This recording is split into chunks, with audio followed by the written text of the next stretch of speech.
Little స్టార్స్కి స్వాగతం. Energetic little stars 143 channel.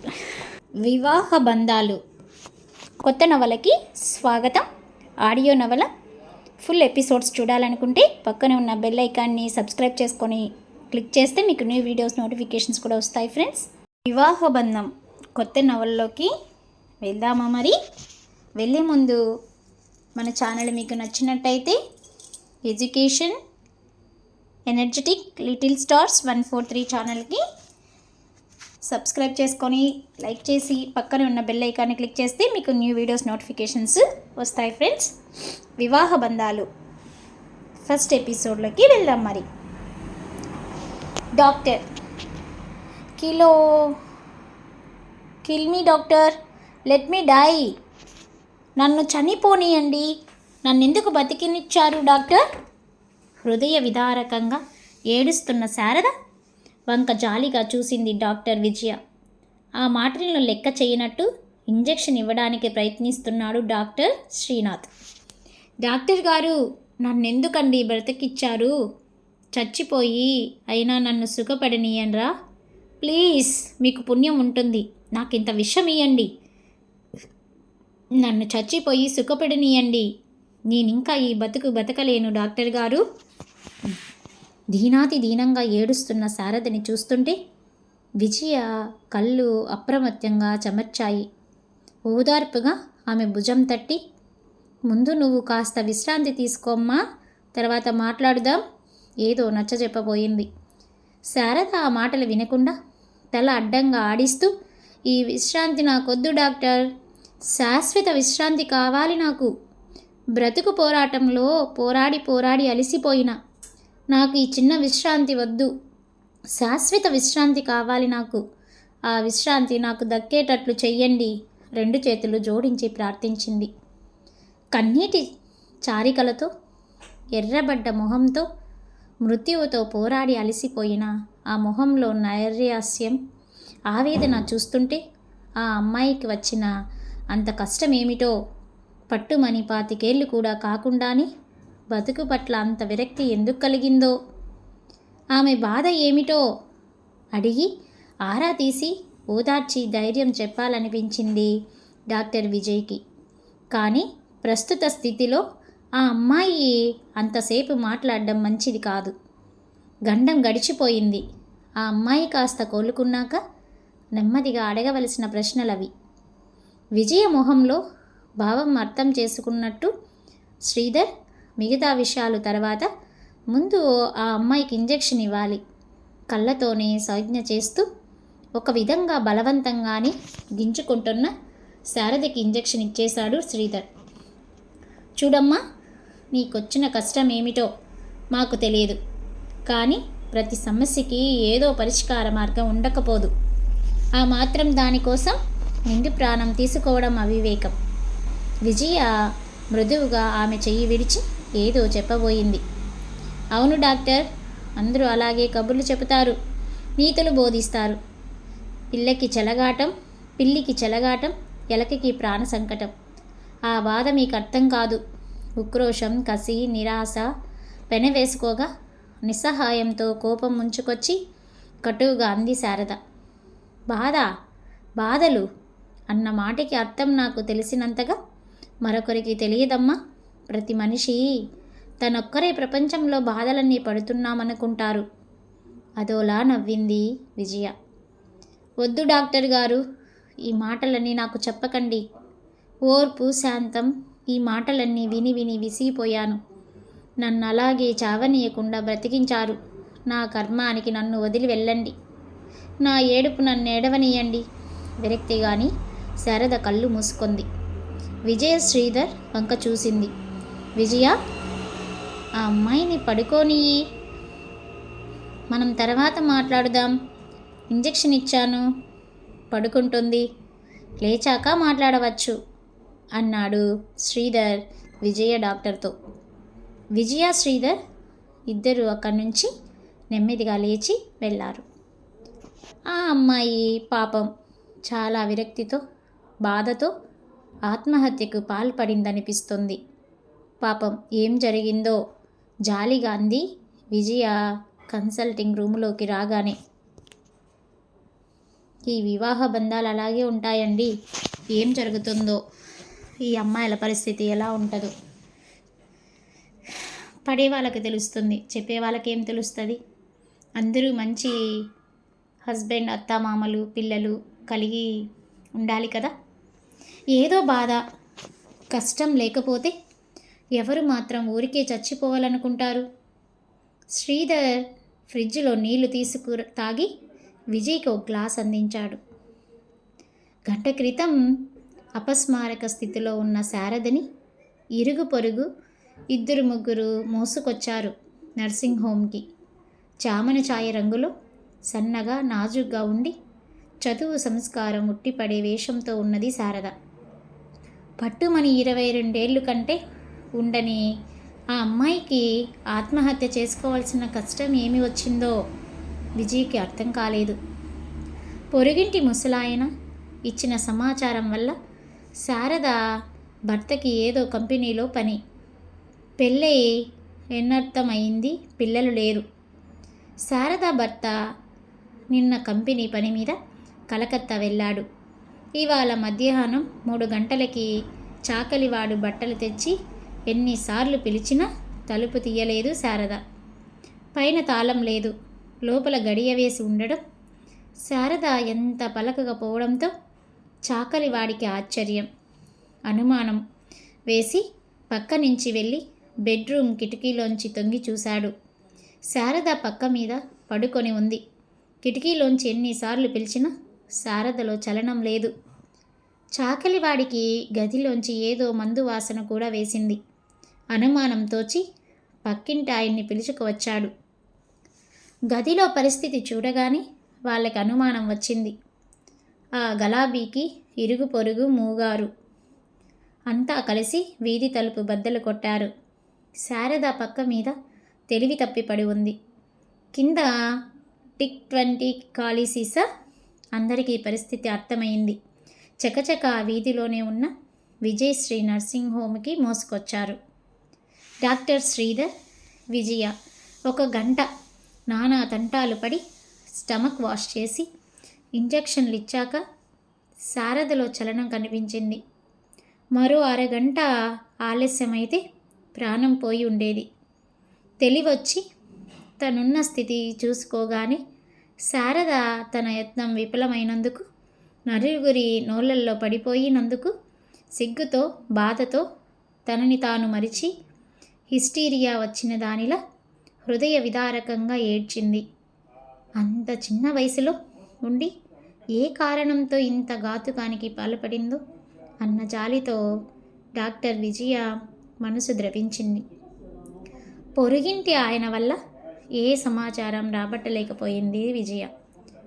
Sharada బాగా కోలుకున్నాక ఆమె నుంచి వివరాలు సేకరించి తను ఏదన్నా చేయగలిగిన సహాయం ఉంటే చెయ్యాలని నిర్ణయించుకుంది విజయ.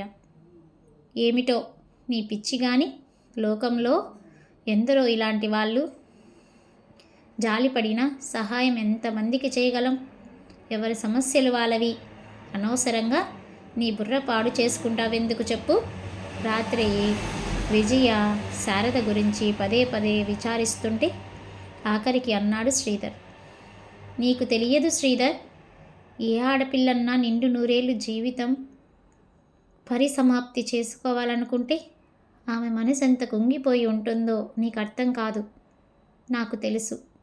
పెళ్ళై భర్తతో కాపురం చేసుకుంటున్న ఆ అమ్మాయికి అంత రాకుడని కష్టం ఏముంటుంది? భర్త అనాధారణో అనుమానమో కారణమై ఉంటుందని నాకు గట్టి నమ్మకం. అందుకే నాకంత ఆరాటంగా ఉంది శ్రీ. పిచ్చి, ఇంత సెన్సిటివ్ అయితే ఎలా చెప్పు? రేపు అడుగుదాంలే, ఇంక నిద్రపో, ప్రేమగా ఆమె జుత్తు సవరిస్తూ అన్నాడు శ్రీధర్. అతని గుండెలో ఒదిగిపోయి, ఏ స్త్రీ అయినా భర్త ఆదరణ, అభిమానానికి దూరమైతే ఆ బ్రతుక్కి అర్థం కనిపించదు. ఇది మీ మగవాళ్ళకి అర్థం కాని విషయం శ్రీ, విజయ బేలగా అడిగింది. శ్రీధర్ నవ్వి ఆమెను దగ్గరికి పొదుపుకున్నాడు. ఉదయం నర్సింగ్ హోమ్కి వస్తూనే డాక్టర్ విజయ శారద గదిలోకి ఆరాటంగా వచ్చి చూసింది. శారద రాత్రంతా పట్టనట్టు మత్తుగా తెల్లవారుజామున కాస్త బాధ తగ్గి నిద్రపోయింది. 7 గంటలకి లేచాక వేడివేడి కాఫీ తాగాక కాస్త ప్రాణం కుదుటపడినట్టు తేటగా అనిపించింది. గదిలోకి వచ్చిన డాక్టర్ని చూడగానే శారద మొహం సిగ్గుతో కాస్త ఎర్రబడింది. తను చేసిన పనికి సంజాయిషి ఇచ్చుకోవాల్సిన పరిస్థితిలో పడినందుకు ఇబ్బందిగా కదిలింది. విజయ వస్తూనే స్నేహపూర్వకంగా నవ్వి శారద చెయ్యి అందుకొని పల్స్ చూస్తూ, ఏమ్మా రాత్రి బాగా నిద్ర పట్టిందా? కడుపులో వికారం అది పూర్తిగా పోయిందా? ఉదయం మందు వేసుకున్నావా? డాక్టర్గా ప్రశ్నలు వేసింది. శారద తల ఆడించింది. శారదలో నిన్నటి ఆవేశం, నిరాశ, నిర్లిప్తత కాస్త తగ్గి ప్రశాంతంగా ఉన్నట్టు కనపడగానే, ఏమ్మా ఇంట్లో ఇంకెవరూ లేనట్టున్నారే, మీ వారు ఎప్పుడొస్తారు? వారికి టెలిగ్రామ్ ఏమన్నా ఇయ్యమన్నావా అని అడిగింది. శారద చప్పున తల అడ్డంగా ఊపుతూ వద్దు వద్దు అంది గాబరాగా. విజయ శారద మొహంలో హావభావాలు ఆశ్చర్యంగా పరిశీలించి, పోనీ మీ అమ్మా నాన్నగారుల అడ్రస్ చెప్పు, ఎలాగైనా 2 రోజులు రెస్ట్ తీసుకోవాలి నువ్వు అని విజయ శారదని అడుగుతుంది. అప్పుడు శారద వాళ్ళ తల్లిదండ్రుల అడ్రస్ కూడా ఇస్తుందా? ఇవదా? ఆమె పరిస్థితి ఏంటి? ఎందువల్ల ఆమె అలా మందు తాగాల్సి వచ్చింది చనిపోయేంత పరిస్థితికి అనేది చూద్దాం. వద్దు డాక్టర్, నాకెవరూ లేరు, నేనెవరికీ లేను, ఎవరికీ రాయవద్దు అంది అదో రకం విరక్తితో. అంటే నీకు తల్లిదండ్రులు లేరా? పోనీ అన్నా తమ్ముళ్ళు? ఉన్నారు డాక్టర్, అందరూ ఉన్నారు, అమ్మ నాన్న అన్నయ్యలు చెల్లెళ్ళు, కానీ నేనేమైనా విచారించే వాళ్ళు లేరు. శారద కళ్ళల్లో నీరు తిరిగింది. విజయకేమీ అర్థం కాలేదు. ఒక్క క్షణం శారదని పరీక్షిస్తూ, చూడమ్మా శారద, నేనొక ప్రశ్న అడిగితే ఏమనుకోవు కదా? ఏమీ అనుకోవడానికి ఏముందిగా, మీరు అడిగే ప్రశ్న నాకు తెలుసు డాక్టర్. డాక్టర్ గారు, నిన్న ఏదో దుఃఖంలో ఆవేశంలో ఏదో అనేశాను, ఏమనుకోకండి, మీరు డాక్టర్లు. ఒక మనిషిని మృత్యుముఖం నుంచి కాపాడగలిగినందుకు మీకు చాలా ఆనందంగా ఉండవచ్చు, కానీ నన్ను రక్షించి మీరు నాకెంత ద్రోహం చేశారో మీకు అర్థం కాదు. చచ్చిపోవడంతో నా సమస్యకి పరిష్కారం దొరుకుతుందని ఆశించాను, కానీ కథ మళ్ళా మొదటికి వచ్చింది డాక్టర్. చూడమ్మా, సమస్యకి పరిష్కారం చావు అయితే లోకంలో ఏ సమస్య మిగిలే ఉండదు. చచ్చిపోయి నువ్వు సాధించగలిగింది ఏముంటుంది? నీకోసం ఒక్కరో ఇద్దరో 2 రోజులు ఏడుస్తారు, నీవు నీ కథ కాలగర్భంలో కలిసిపోతారు. నిండు జీవితాన్ని అర్ధాంతరంగా పరిసమాప్తి చేసుకుంటే నష్టపోయేది నీవే కానీ మరెవరూ కాదు. అంచేత నీ సమస్య నీవే పరిష్కారం. తెలుసు డాక్టర్, ఇదంతా నాకు తెలుసు. అన్ని ప్రయత్నాలు విఫలమైతే భవిష్యత్తులో ఏ ఆశ కనపడకే ఇంతకి తెగించాను. డాక్టర్ గారు, నేను మనిషిని, చీము నెత్తురు ఉన్నదాన్ని. ఆత్మాభిమానం ఆత్మగౌరవం చంపుకొని పశువులా ఎలా బతకగలను? కాస్తో కూస్తో చదువుకున్నాను, భక్తిగా వ్యక్తిత్వం అన్నది మర్చిపోయి బానిసలా ఎలా బతకగలను? మీరే చెప్పండి డాక్టర్ గారు. మీకు అర్థం కాదు నా వెద. ఈ పరిస్థితిని అనుభవించిన వాళ్ళకి కానీ అర్థం కాదు, శారద ఆవేశంగా అంది. విజయ అదోలా నవ్వింది. ఈ బాధ నాకు అర్థమైనట్టు మరొకరికి అర్థం కాదు శారద, అందుకే నీ బాధ ఏమిటో తెలుసుకోవాలని నా ఆరాటం. నీవేం అనుకోకపోతే, అభ్యంతరం లేకపోతే నీ బాధ ఏమిటో నాకు చెప్పు. నన్ను ఓ డాక్టర్ లాగా కాక ఓ స్నేహితురాలిగా భావించు, నేనేమైనా సహాయపడగలనేమో చూస్తాను. శారద చెయ్యి చేతిలోకి తీసుకొని స్నేహపూర్వకంగా అంది విజయ శారదతో. ఆమె చూపిన అభిమానానికి, ఆదరణకి శారద కళ్ళు చెమ్మగిల్లాయి. డాక్టర్ గారు, నా మీద మీరింత దయ ఎందుకు చూపిస్తున్నారు? అంది పట్టుకున్న గొంతుతో. విజయ ఆ మాట విన్నట్టు నవ్వి ఆప్యాయంగా శారద చేతిపై చెయ్యి వేసి నిమిరింది. డాక్టర్ గారు, ఎలా చెప్పను, ఏం చెప్పను? ఏ స్త్రీ తనంతట తాను చెప్పుకోలేని సంగతులివి. చెప్పినా ఎవరు ఏం చేయలేని పరిస్థితి ఇది, బిడియంగా అంది శారద. శారద, మీ వారి గురించేనా నువ్వు చెప్పబోయేది? మీ వారు నిన్ను సరిగా చూడరా? అనుమానంగా అంది విజయ. శారద కాస్త ఆశ్చర్యంగా, మీకెలా తెలుసు? ఎలా తెలిసింది? అంది. డాక్టర్ విజయ అదోలా నవ్వింది. అనుభవం నేర్పిన పాఠం. భర్త నిరాదరణ ఒక్కటే ఆడదాని మనసుని ఇంత విరక్తిలో పడేస్తుందని నాకు తెలుసు. ఆత్మహత్య చేసుకునే అంత తెగింపు ఒక స్త్రీకి ఏర్పడిందంటే భర్త హింస ఒకటే కారణం అన్నది నాకు తెలుసు. అయితే పిల్లలున్న స్త్రీ ఆ పిల్లల కోసం ఆ నరకం సహిస్తుంది. నీకు పిల్లలు లేరు కనుక ఆ బంధం నిన్ను బంధించలేదు. ఏం నిజమేనా?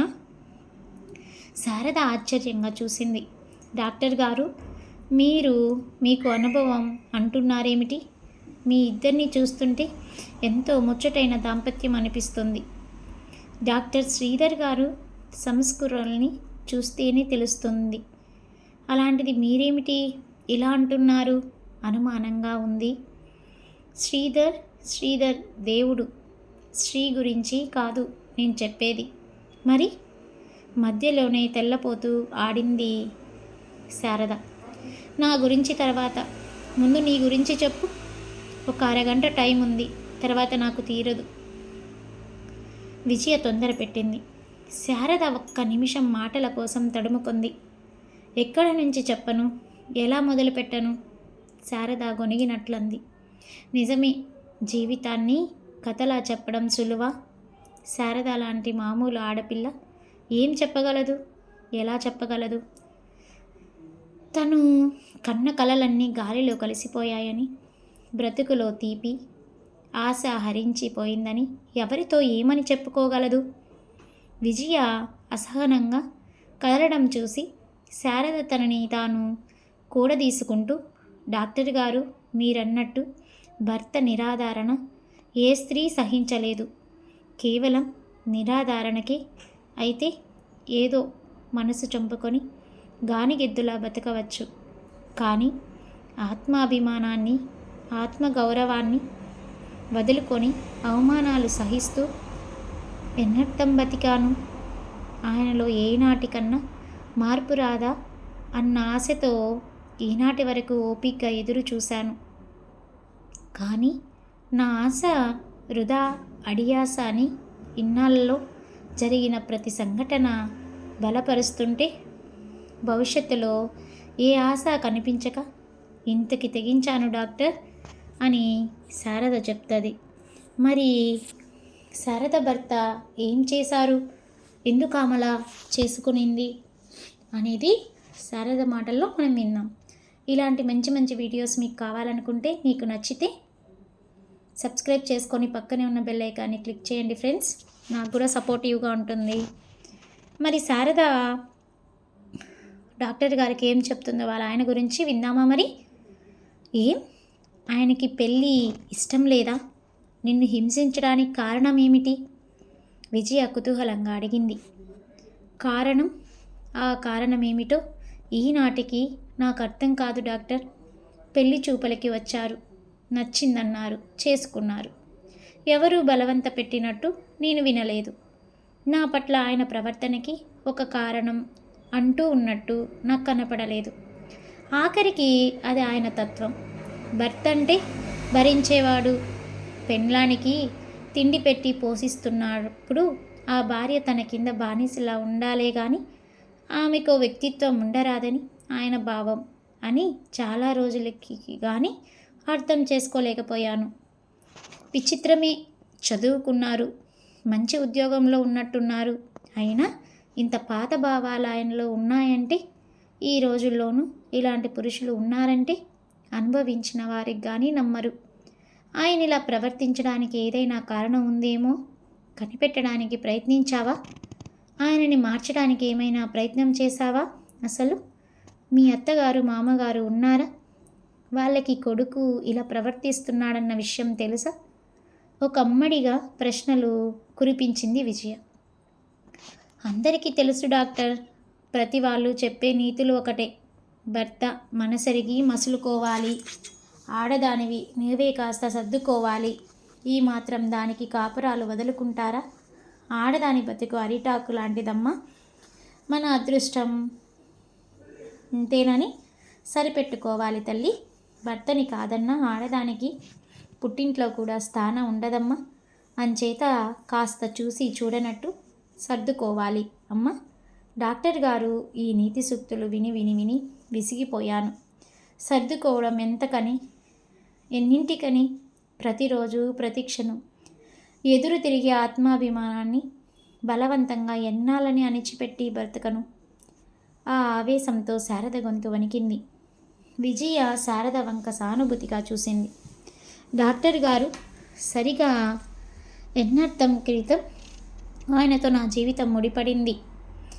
ఈ అనర్థంలో కనీసం మొదటి రోజైనా నేను కన్న కలలు నిజమవ్వలేదు. నేను ఎన్నర్థం వైవాహిక జీవితంలో మనశ్శాంతిగా ఒక్కరోజైనా గడపలేదంటే మీరు నమ్మాలి. అలా అని నేను కోరరాని కోరికలు కోరలేదు. సినిమాలు నవలల్లో మాదిరి సినిమా సెట్టింగు లాంటి ఇల్లు, కార్లు, నవమందముడు లాంటి భర్త, నన్ను కాలు కదపనీయకుండా నెత్తిన పెట్టుకొని పూజించే భర్త కావాలని ఆశించలేదు. నన్ను అర్థం చేసుకొని ఆదరించి అభిమానించి అనురాగంతో చూసే భర్త రావాలని, మాది ముచ్చటైన సంసారం అవ్వాలని మాత్రం కోరుకున్నాను. ఇదే అత్యాశ అంటారా? ప్రతి కన్యపిల్ల కోరుకొని కనీస కోరికలు కావా ఇవి? ఇంత చిన్న కోరికలు కూడా తీరని నా బ్రతుకు నరకమవ్వడానికి నేను చేసిన అపరాధం ఏమిటి? ఆడపిల్లగా పుట్టడమా, లేక నా పూర్వజన్మ సుకృతమా అని సరిపెట్టుకోవాలా? డాక్టర్ గారు, నాకు ఓ డిగ్రీ ఉంది, ఆత్మాభిమానం ఉంది, వ్యక్తిత్వం ఉంది. ఇవి ఉండడం వల్ల నేను సుఖపడలేకపోయినా అనుకుంటున్నాను.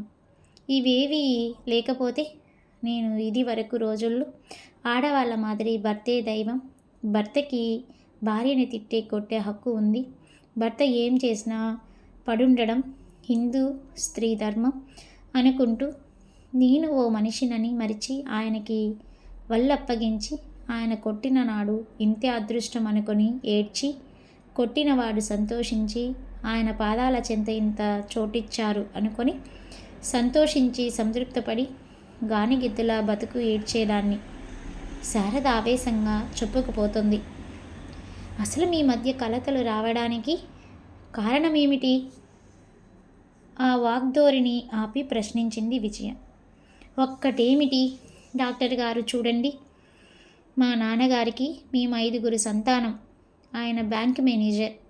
1000 రూపాయలపై జీతం అన్న మాటే కానీ ఈ రోజుల్లో 5 పిల్లల్ని పెంచి పెద్ద చేయడానికి ఆ 1000 రూపాయలు ఏ మూల? అపురూపంగా ఐశ్వర్యాల మధ్య మేము పెరగకపోయినా మాకే లోటు లేకుండానే పెంచారు మా వాళ్ళు. ఆడపిల్లలకి డిగ్రీలు దాకా చెప్పించారు. మా అక్క బీఎస్సీ అవ్వగానే ఓ కాలేజీ లెక్చరర్కి ఇచ్చి బాగానే కట్న కానుకలు ఇచ్చి పెళ్లి చేశారు. మా అన్నయ్య ఇంజనీరింగ్ ఆఖరి సంవత్సరం, నేను 3వ దాన్ని. నా తర్వాత చెల్లెలు మెట్రిక్, తమ్ముడు 4th ఫారం. ఇది మా కుటుంబం. ఆడంబరాలకి పోకుండా ఉన్న దాంట్లో గుట్టుగా సంసారం చేస్తే దేనికి లోటు లేని సంపాదన మా నాన్నగారిది. అక్క పెళ్ళికి తీసుకున్న లోను తీరకుండానే నేను పెళ్ళికి సిద్ధమైపోయాను. BA డిగ్రీ చేతికి వచ్చిన దగ్గర నుంచి నాన్నగారు సంబంధాలు వేట ప్రారంభించారు. నా అందం చూసి తిరిగి కాకపోయినా కట్న కానుకలు చాలక 2 సంబంధాలు కుదరలేదు. ఇంట్లో నాన్న అమ్మ అవస్థలు చూస్తూ, ఏమిటమ్మా అక్క పెళ్ళి అప్పు తీరలేదు, ఇంకా నా పెళ్ళి ఏం పెట్టి చేస్తారు? ఇదిగో ముందే చెప్తున్నాను, కట్నం తీసుకునేవాణ్ణి చేసుకోను. నేను అసలు ఇప్పటి నుంచి చేసుకోను, ఏదన్నా ఉద్యోగం చేస్తానని గొనిగాను. మా బాధలేవో మేము పడుతున్నాంగా, నీకెందుకు ఈ గొడవలు అనేది అమ్మ. ఏదో అన్నాను కానీ ఆడపిల్లకి పెళ్ళి చేయక తప్పదు. కట్నం తీసుకోకుండా పెళ్ళాడే సంస్కారాలు 100కి 1 ఉండరని తెలుసు నాకు. ఉద్యోగం రావడం అంత సులభం కాదని తెలుసు. నాలాంటి ఆడపిల్లలు ఇంచుమించు ప్రతి ఇంటా ఉంటారు. ఏవేవో ఆశలు, అభ్యుదయ భావాలు అందరికీ ఉంటాయి. ఆవేశంలో ఏవేవో నిర్ణయాలు చేసుకోవడం తప్ప ఆచరణలో అవి నిలవలేవని కాలం పాఠం నేర్పింది నాకు. పెళ్ళికి ఒప్పుకోక తప్పలేదు. సో పెళ్ళైన తర్వాత మన శారద ఎలాంటి ప్రాబ్లమ్స్ని ఫేస్ చేసింది ఏంటి అనేది ఈ కథ ద్వారా మనం తెలుసుకుందాం. తెలుసుకునే ముందు మన ఛానల్ మీకు నచ్చినట్లయితే లైక్ చేసి, షేర్ చేసి, పక్కనే ఉన్న బెల్ ఐకాన్ని క్లిక్ చేసుకోండి friends. Thanks for watching. Please subscribe my channel. ప్లేలిస్ట్లో మరిన్ని వీడియోస్ అవైలబుల్లో ఉన్నాయి. పిల్లలకి బెడ్ టైమ్ స్టోరీస్, మంచి మంచి నవలలు. నచ్చితే లైక్ చేసి సబ్స్క్రైబ్ చేసుకోండి. Thank you.